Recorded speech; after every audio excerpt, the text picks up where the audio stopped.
Hello guys, welcome to part 2 of day 20th June.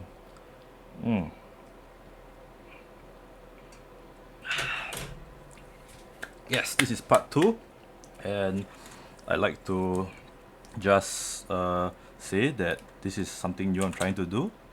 So what I normally do for my work is I just buy magic cards for my store and I have a quota to meet every month.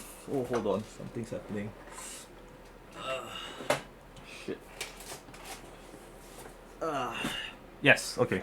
So I have a quota to meet every month. Don't mind me. I'm just a bit pentless right now, but don't have to know that. Okay, so yeah, this is one bulk of cards. Normally I filter through and find stuff that I think are worth a bit of money. So this is the first one, Morbid Opportunist. This is the regular foil. Nope. That. Okay. Yeah, so oh my god, this is so cheap. 150. Oh, when I give these prices like 150 or whatever, it's like buy list prices. I'm buying for a store, so we use the buy list prices. That is what we do. We provide liquidity, so that's how we make our profit, I guess. But yeah, I want to complain a bit, rant on screen, you know. Things are going pretty well for me right now. I'm just I'm just not my feelings are just not congruent to my current situation. Just not feeling very good. Not sure why. I don't know lah. I think it's quite stupid. A lot of my mood is based on, random interactions with people. So sometimes it's like kind of random stuff. People, you say hi, then they don't notice you. So they don't reply. That and that feels a bit bad for me sometimes. It's not wrong. Like it's just it feels a bit stupid to be upset at things like that, you know. But that's just how it is. I have to live with it somehow. Like it's not reasonable to expect people to like pay attention to you all the time. Not like if other things to know, they have other things to worry about. I don't pay attention to specific people all the time. I think it's more of like annoying that I have this kind of like attention whoring thing about me. Oh, wow, this is a search for intelligence bobblehead. Apparently these are worth a bit. The regular bobblehead is 50 cents on buy list, but this one is $14. It's pretty insane. That's interesting. I knew the bobbleheads were worth something, but I didn't know that the difference between search foiling and the regular bobbleheads were that much. Like 50 cents to $14. That's quite insane. And yeah, these Fallout Universe Beyond cards. Some of them like very randomly have quite good value on them. Not very sure why. Oh, the EDH players that drive up demand. Actually, MTG has been living off the wallets of EDH players for the longest time now. And oh, see this Lumbering Mega Sloth. This is one of those cards that the search foiling means a lot. $12, 12 USD on Star City Games buy list, and the regular foil version is just 2 USD. It's quite insane actually.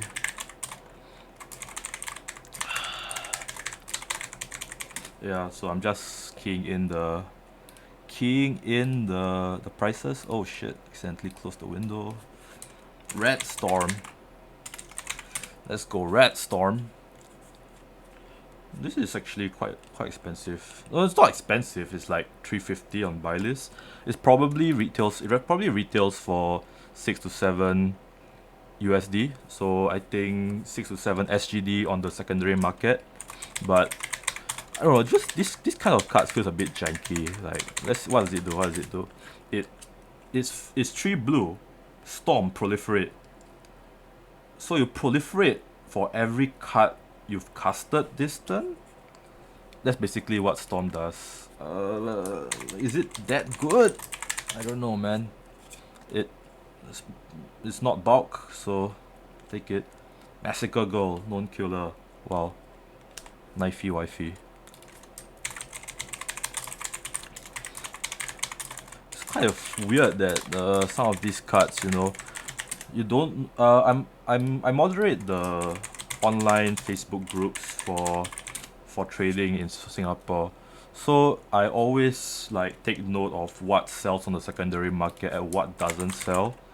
And sometimes, you know, some of the weird cards that have quite good value on the buy list, they don't move at all on the secondary market, which is kind of weird.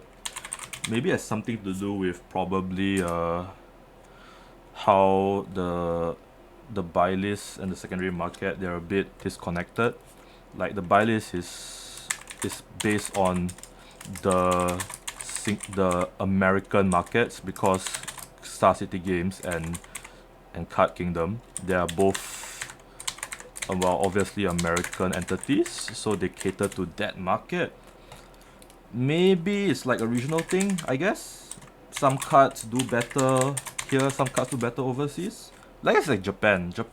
It's been like a known fact that some people, you can make like money off buying cards in Singapore and going to Japan, selling them. Selling cards that are really hot in Japan, and going to Japan, buying cards that are not hot there, and come back to Singapore and sell the cards that are hot in Singapore but not in Japan. It's like, yeah, I think a lot of traders, they built their nests around that last time. Not sure about now. I do it here and there, like bring cards to Japan, because you know, I just like Japan and I love playing pachinko a lot. That's another story, like my pachinko strategy. Yeah, fun trivia. I've spent I think a total of 15 days in pachinko. Well, not 15 days as in like 15 days times 24 hours, but more like 15 whole days in pachinko, and I've only lost money on three trips, and I'm up quite a bit. I'm up at least 150k yen, at least. At some point I stopped counting. Oh, I only counted because I wanted to like keep track of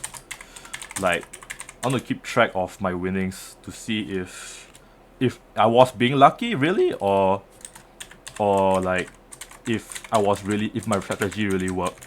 At some point I just started being convinced that, oh, the strategy just works. I'm just not gonna bother keeping track anymore, because I think if you're gambling and you're up a certain amount for that long of a time, and you're up like a huge amount, I think the stats speak for themselves. I have taught this strategy to multiple other people in Singapore during a Japanese event, a Japanese Flesh and Blood event. Oh, that was an insane event. But yeah, the results were replicable. Not everyone were able to replicate the results, but most of them were. Most of my students per se were able to replicate the result that I had in pachinko. Oh, how breacher! When will this get unbanned? When will it? Oh, when this card was playable, everyone wanted this shit, man. Like, oh my god, how breacher! Fuck. Elegant Parlor. And this pal, this pal really looks like a person who whacks a lot of packs, and these are like the leftovers after they took out all the really expensive cards, and maybe they sold it on the secondary market, which I do support actually. It's important for it's important for the community to have a robust secondary market. Oh, retro foil Kappa Cannoneer, first foiling. Yeah, it's good for any community to have a very robust secondary market for card games, especially, or hobbies even. Hobbies like maybe like even plastic models like Gundam and all that stuff, because it really incentivizes a lot of entrepreneurship and creativity on how we can attack the market, because profit is what really drives a lot of people, and if it's possible to make profit out of something, it really attracts more people. Maybe that's why people like to crack packs a lot. Because some people, maybe they're feeling lucky, they want to profit off like a $10 pack. Primal Prayers. Oh, this card is like so... fuck this card, dude. It's rare? I thought it was a mythic. This card was so hyped up, but... so hyped up as the new, like, modern version of Aluran, but like, no one really figured the card out. So it's still stuck in price purgatory, like sub dollar value. Oh, these medallions, man, shit. Used to be worth so much, but now after Modern Horizons 3, that's like to say that nowadays, if you are being printed at rare, if you're being reprinted at rare in a new age MTG set, or if, your value is just dead if you're not like being played a lot in like competitive formats. Because in EDH you need like 1 copy, and like the 60 card formats you need 4, which really makes the demand for the card a bit more.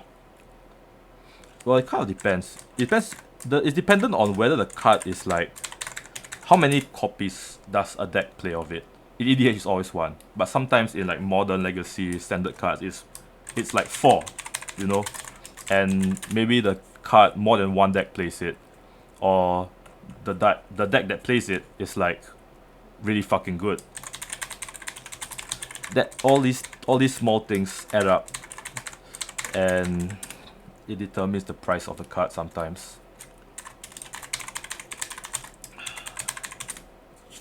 On the city sewers, wow. Oh shit. Oh wow, the base version is 10 on the buy list, but the foil borderless is 15, and the borderless is 14.50. Which is yeah, the foil version is 50 cents more than the non-foil version. And it's not just a buy list thing. It's actually like that's the real value of the card. If you go on secondary market, if you go on retail even, these numbers, they are very matching. Because WotC has really like devalued foils, like, or rather base foils in the newer cards, because of how common they are in collector packs and play boosters. Sorry, I was gonna say set boosters, or maybe set boosters is still accurate. Play boosters is a new thing. Set boosters have been around way longer. 0344. Idolize. I remember this card was worth something. I'm not sure what it is now. Okay, it's still worth something. This is 140 for the Pip-Boy version. I do think that initiatives like Universes Beyond is very good for the game, actually. Like, I know some people are gonna hate me for this, but I really think Universes Beyond is one of the more better ideas that they had recently. Hello. I think Universe Beyond is one of the better ideas that WotC has had for MTG recently. Like, it brings a lot of players to the game, you know. Yeah, I mean, it makes money. I mean, that's not necessarily a bad thing, but you know, sometimes it's easy to say, oh, they did this to make more money. Yeah, they are a company. They're gonna make money, but if you think about it, it brings more players to the game. If you're upset that, you know, it's making the formats that you like modern or standard, it's making them a bit warped towards those cards, because these Universe Beyond cards are supposed to be pushed because they want to sell more of it. Then your problem is not with Universe Beyond. Your problem is with like modern age card design. It's not Universe Beyond fault.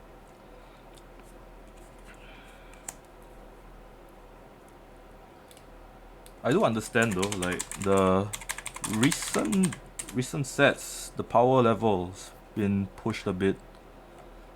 Well, not a bit, it's like quite a lot, you know. Every time there's a huge set like Modern Horizons, yeah, Modern Horizons 4 really like shook up a lot of formats. And everyone was expecting the same with Modern Horizons 3, you know. I've heard some people, they open huge cases. Oh, this is not good. This is not expensive. They've opened like cases and boxes and cases and cartons of Modern Horizons 3, and they made back their money just by selling the cards off secondary market. But I'm not sure if you make money if you buy list them to me. But if you can definitely flip the singles on the secondary market for profit if you try hard enough. Well, if you're a store, actually, it's even better, right? That's what you're meant to do as a store. Although I do have to say some stores in Singapore don't sell singles. They're more on the sealed products kind of strategy. And there are also stores that do both, but they do have like a slight slant or preference towards one or the other strategy. I can see that my store, we are very slanted towards the single strategy. Like, holy shit, we fucking love singles so much. Hot singles in your area, available at Club Street.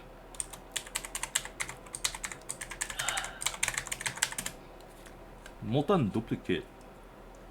I think I picked this card up because it was mythic, and it was like a new set. I didn't see this shit before, so I didn't know if it was worth money. But you do have to take out cards like this if you're doing what I'm doing, because they might be like maybe sleeper $1 million cards.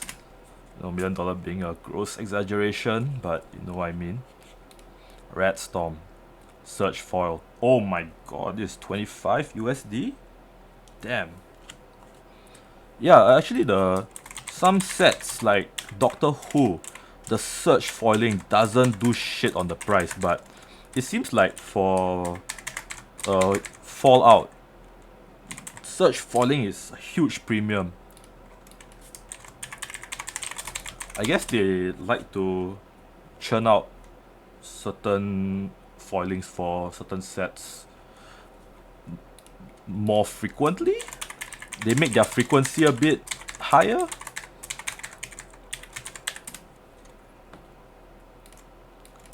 It's a lot of like, you know, statistics and how much supply is out there and how hard it is. I know a friend who works for a rival card store. He was looking for Electro Dominance foil OTJ Electro Dominance. Oh, sorry, OTP Electro Dominance. So it was like this border, like this showcase art, but Electro Dominance, and it's foil. So yeah, that was really hard to find. The supply was very low for that card for some reason, but no one wanted it. Who the fuck wants to play Electro Dominance in this current age? Tex did, but he's like, he really just wants the card because he's a big fan of the card. I think these people are actually very important in any like hobby community. Like people who just like like the card, you know, they just like it. No reason. And that and people who just, you know, they I've been talking a lot about like how profit drives people and like, you know, how people make a living out of this. And I'm one of them, you know, I'm one of them. But I think it's very important for community to have people also who don't care about any of these. They just buy cards to play with them because just because they like the game, they like the shop, or you know they're fans of the product. And I think that's also very important, you know. People who are able to look past all the value and just like the product. I think that's the most purest form of a Magic player or you know card game player. And I have a lot of respect and care for them.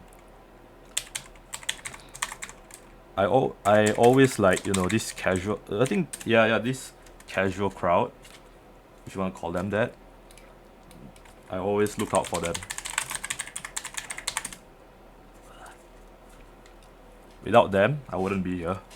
Yeah, they are the ones that feed the system.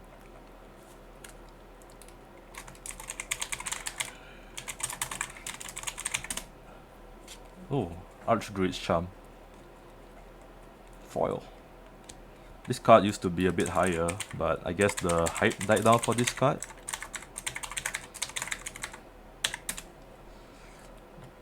What's this card even do actually? It's this EDH card, right? Search your library for a creature or land. Put it on the field if it's a land. Put it to your hand. If it's a creature? Oh, okay. You tutor for a creature, put it in your hand. If you tutor for a land, you play it on the field. Okay.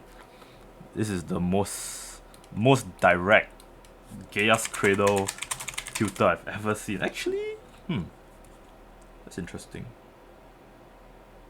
Nah, I was thinking if I wanted to play this in my legacy deck, the Gaia's Cradle legacy deck, but I think it's a bit too janky. It's a bit slow. 5 mana. No, 3 mana. 3 mana for Cradle.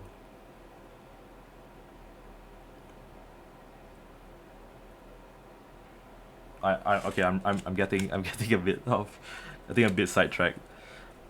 That's something to think about actually. I might experiment with it. I wonder if anyone has experimented with the card for Cradle before.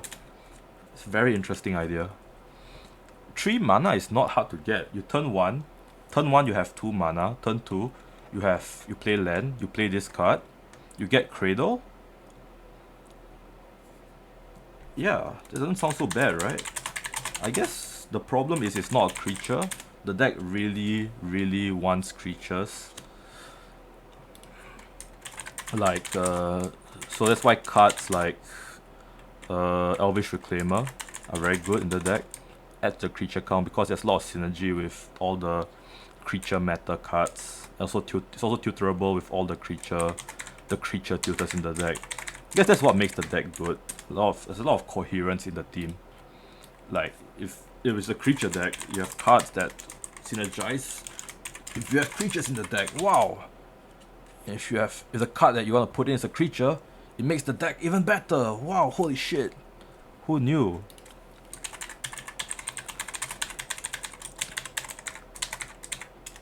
I was actually like really worried about the new Legacy format. I'm a big fan of Legacy, like my favorite format in Magic the Gathering. I might even go for Eternal Weekend later this year. I'm just not sure when it is because I want to go for the Worlds Flesh and Blood World Championships and then go for Eternal Weekend afterwards, or or one or the other. Whichever is first, right? But I'm a bit worried that one of them they might be too far apart. So I'm really hoping that they're a bit closer to each other.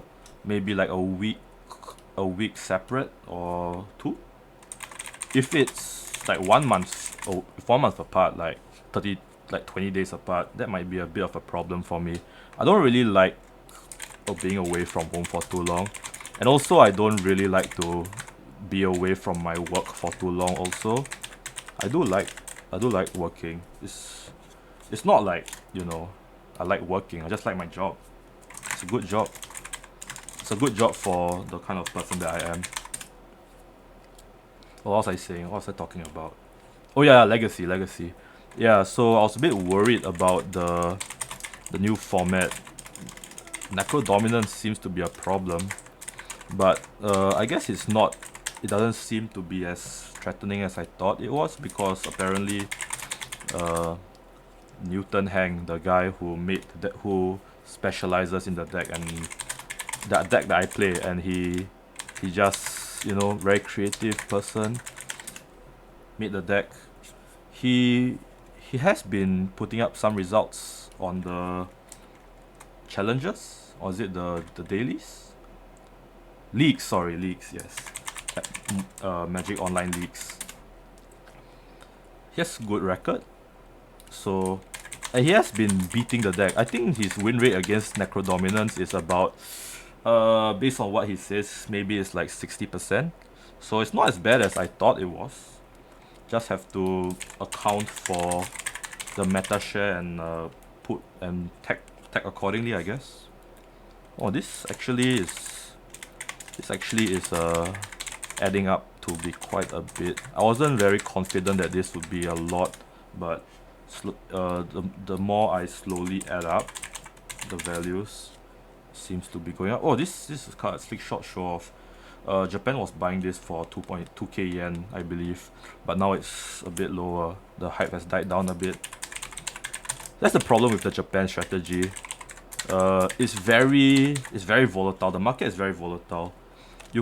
You have to be able to jump to Japan in a moment's notice if you want to really capitalize on their hot list, because their hot list is really what drives the strategy. Like the kind of prices they're willing to pay on these competitive cards to have them right in front of them at that exact moment is kind of insane. Sometimes, most of the times, these prices that I look at, they're higher than what we sell it for. So their buy list is higher than our retail. And I think that's actually kind of fucking insane. Japanese market is like whole different beast.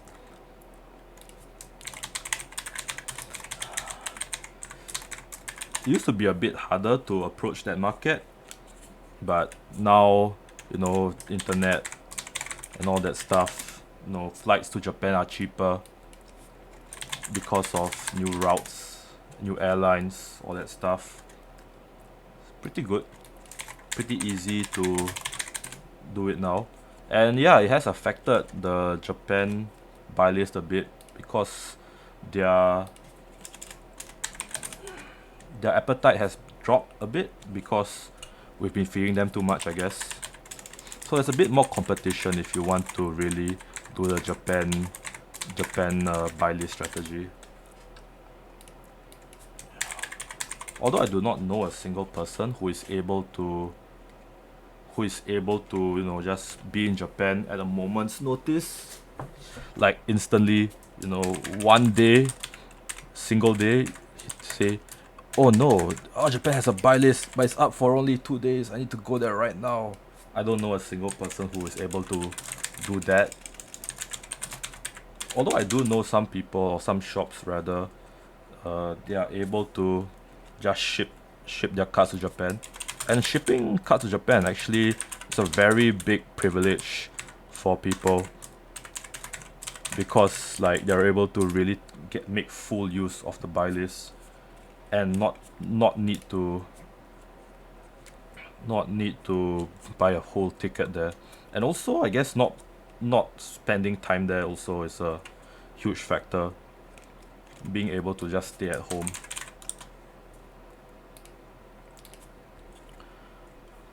Yeah, Japan is truly one of Singaporeans' favorite tourist destinations. But if you go there too often, you're gonna get bored of it. Maya Luck Queen. I think I've been there too often already. Starting to wear out on me. It's like first world problems, right? If you go to Japan so often, it gets boring. Oh, speaking of which, oh shit, there's this one thing I wanted to do in Japan.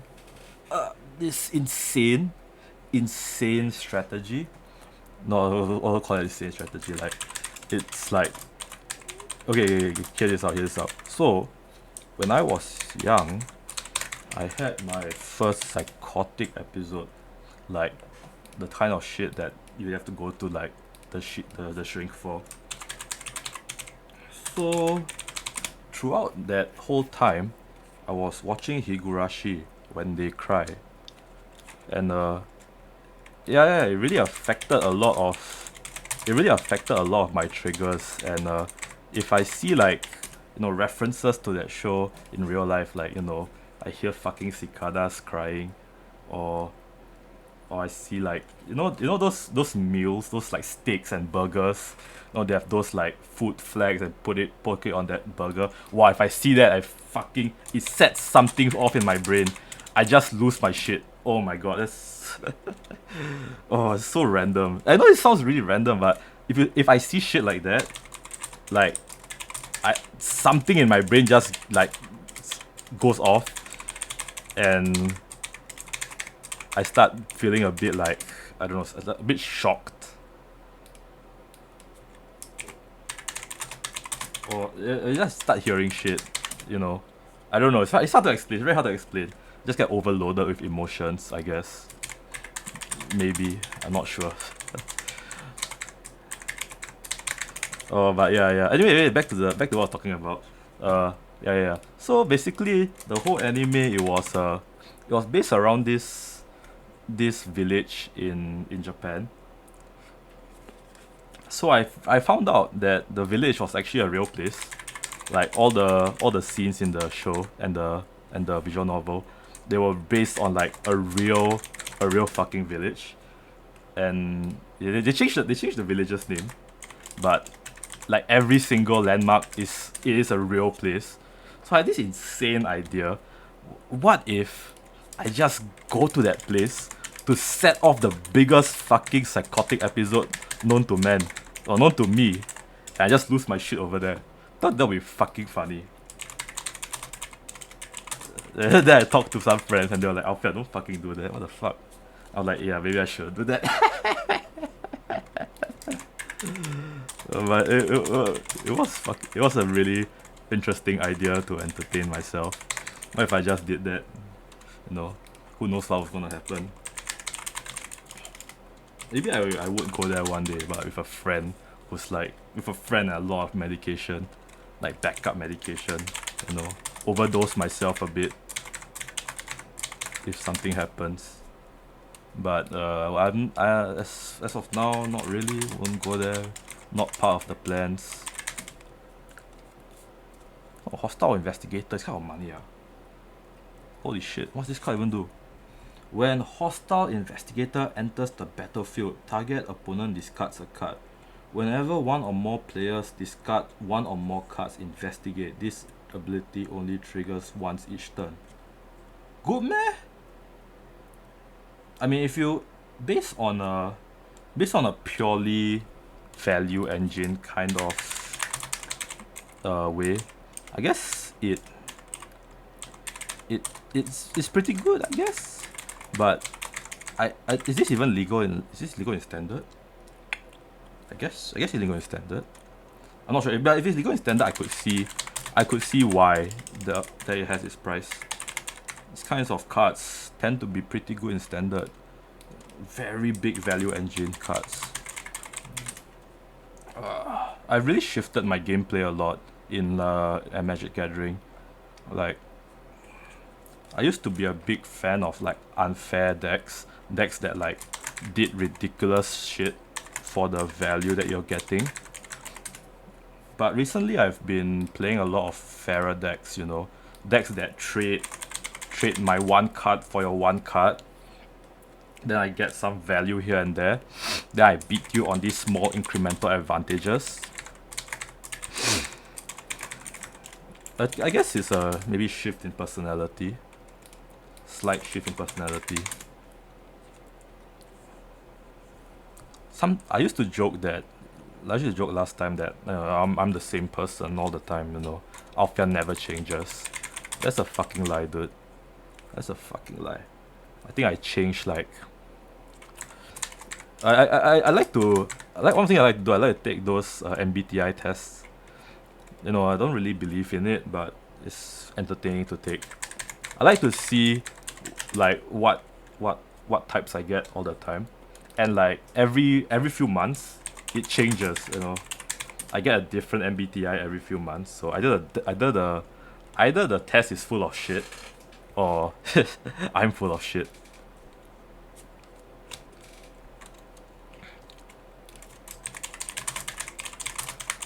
Right, Orchid Phantom. Oh, this card. 0324. Yeah, I was supposed to send this card to someone at at a card store, but I wasn't able to get to it in time, so he just cancelled the deal. He needed it for a tournament, the Magic Asia Showdown, was it? Yeah, I couldn't get it to him in time, so he just cancelled it. I was like, oh, okay, that's no worries. You know, I can't really, not really his fault. You know, he just needed the card for the tournament. He cancelled it, so of course I wasn't able to get it to him in time because I thought the tournament was in the evening, but it was actually in the afternoon. It was my fault. I didn't do my due diligence. But yeah, he did top 8 and top 4. Yeah, I think he top 4 the tournament. He top 4 the tournament without the card, so it's pretty happy for him. It would suck if he didn't do well because I wasn't able to get the card to him in time. I feel pretty bad about it.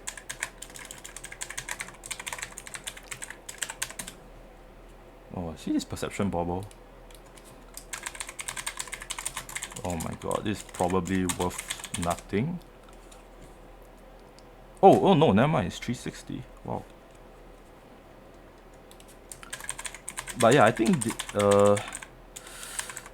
forgot what I wanted to say.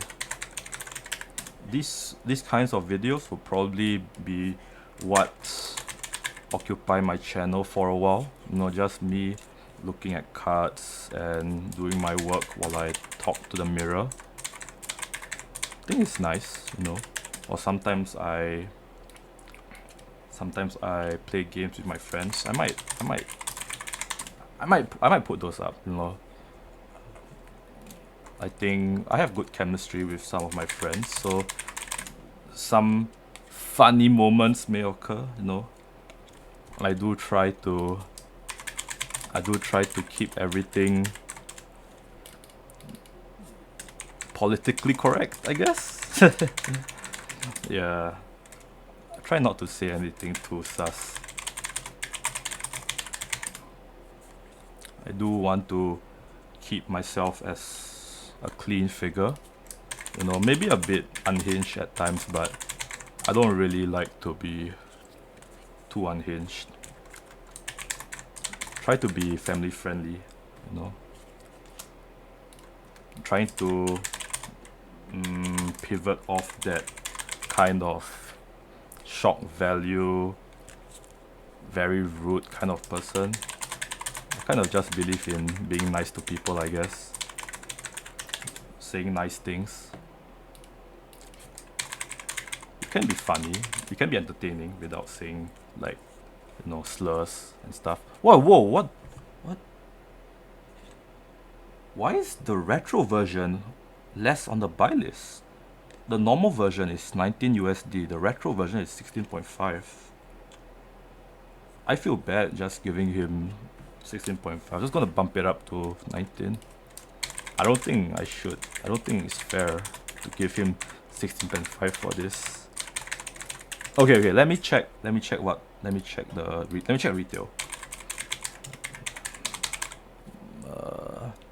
Yeah, yeah, dude. Retail is the retro version is worth more. Wow, this is a scam. Card Kingdom, please.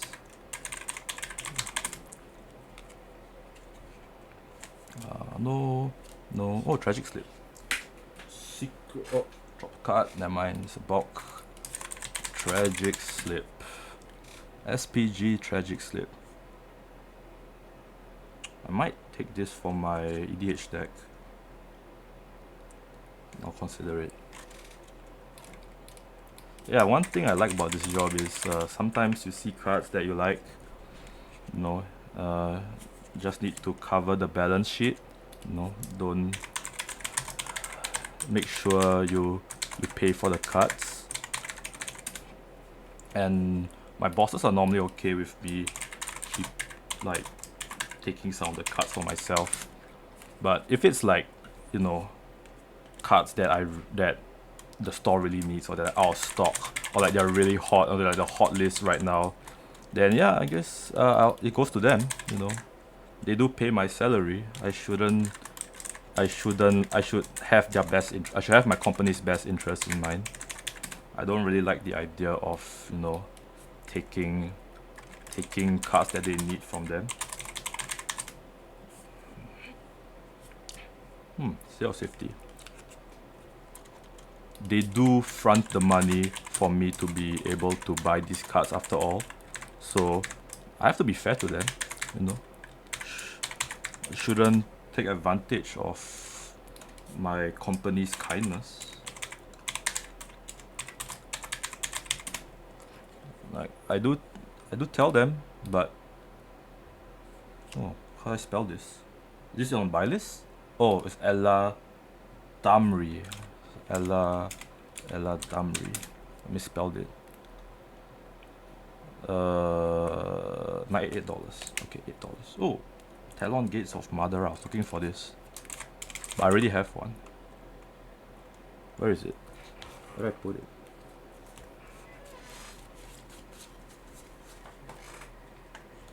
Huh. Okay, maybe I don't have one. Okay, I'll buy this from him. Yeah, I needed that for my legacy deck. This card is pretty hard to find, I think. Well, not that hard to find. Like, it's a commander card. It was printed in the commander deck, so it's a little bit harder to find than the regular Modern Horizons 3 card. Winter Moon. This card has seen better days. Like, the better days being 3 days ago. It's 25 cents now. It was like $4 last time I checked. Sandstorm Salvager. And OT. Oh, is it big? What's the set code? Big. No, it's 4.5. 0.75. And then H3 and then 1. Botanical Sanctum.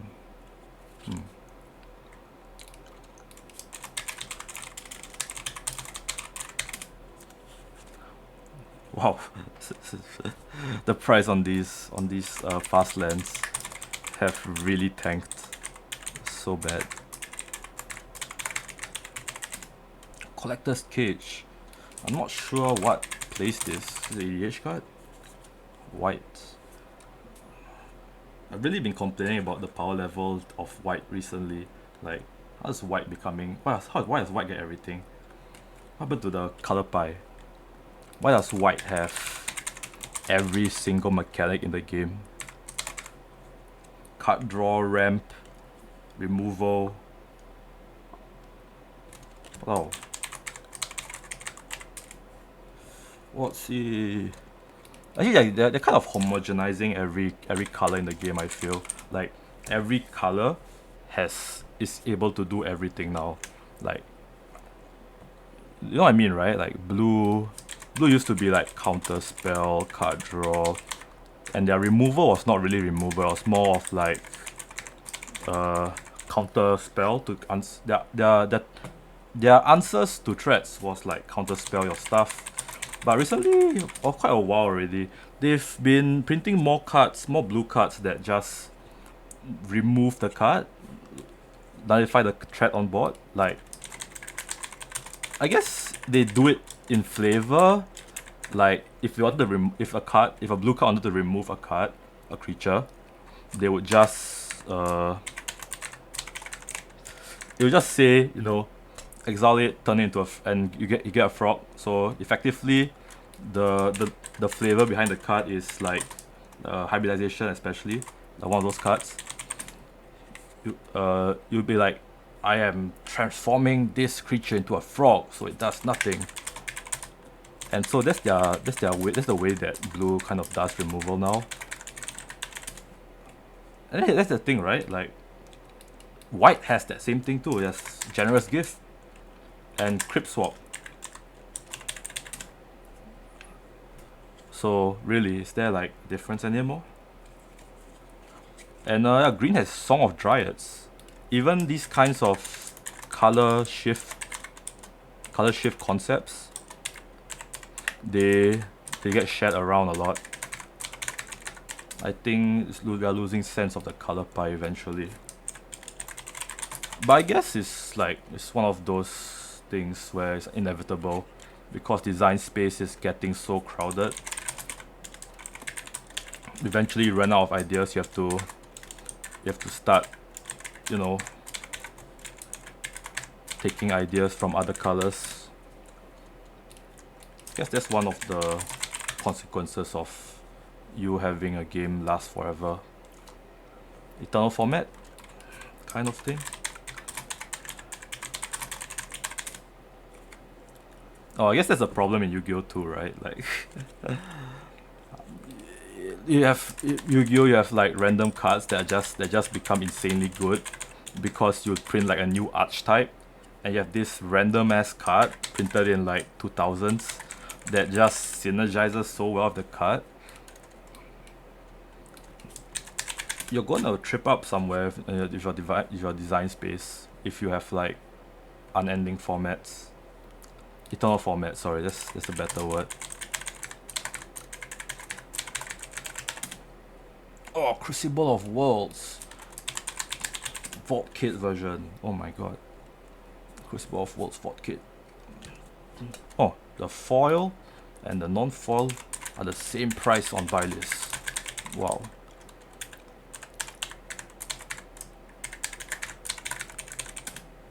I wonder how much is the total so far.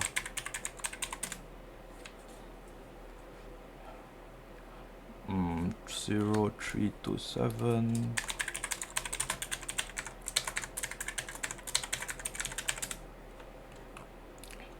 Oh, now Drifter. This card seems to be making some waves. People seem to be playing it a bit. There's this Ugin's Binding combo, I guess. Not sure how effective it is, but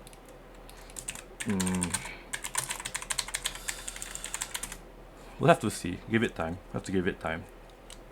Maybe it's like the second coming of Jesus, the second coming of Hogak. Though, you gotta wait for people to break the card.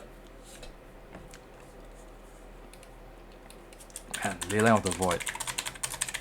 I feel like if I know I said this before, but I said this before, like when I said if you get reprinted as a rare in a new Magic the Gathering set, your value just kind of gets fucked. But I think this is worse. If you get reprinted in a bonus sheet like Wilds of Eldraine, Enchanting Tales, or Ixalan. What's the Ixalan one called? I forgot. But yeah, if you get printed in a bonus sheet like this, your value is fucked, man. Lay on the Void, so cheap now. I'm buying it for 135 USD. Oh my god. Oh, this card went up slowly. Call of the Ring.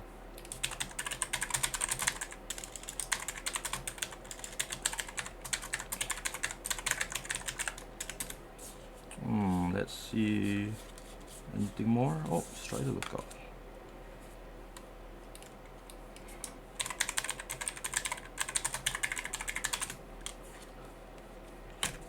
Oh, not sure why this card has a number on it. What does this do? Hold on. What does Free Strider Lookout do? Whenever you commit a crime, look at the top 5 cards of your library. You may put a land tapped on the field, put it in the rest in the bottom random order. Huh. Oh. Wow, actually. Okay, I'm buying this. Sorry. I think we have a lot anyway. I'm moving a lot to the store. I bought a lot of these recently. Trying to make a very fair Jund deck, you know. I think the deck that I'm making is pretty strong. It's not like low powered or anything. It's just fair, right? I think if you have like a fair high powered deck, people won't feel so bad if you bring it into like a low powered EDH table. Then your rule 0 discussion becomes a lot different. Oh, Rhino. I know a friend who's very big into rhinos. He did really well last year's Eternal Weekend. I'm not sure what he's gonna play this year though. Maybe the same. The deck got kind of shafted out of the meta. We'll have to see. Maybe we'll test a bit with him. Blooming Marsh.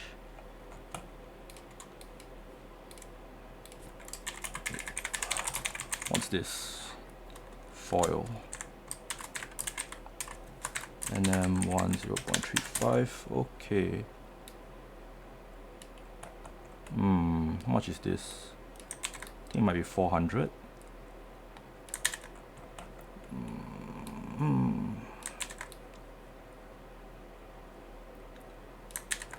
Let's see.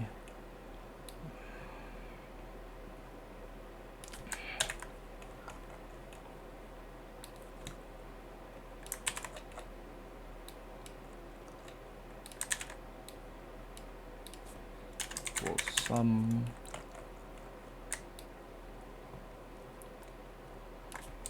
Oh, this one's not here. Ah, okay, it is about 4. It's 450. Okay. He did give me some bulk, so I'll probably pay like 500 for it. Total. Yeah, the people don't really like, shops don't really pay for bulk anymore, but I do like to offer to buy them off people a bit, because like they do want to get rid of them somehow. And as a store, you do sell bulk a bit, so it's not entirely dead stock. Yep, anyway, that's it for tonight's session of my card sorting. I will see you guys next time. Bye bye.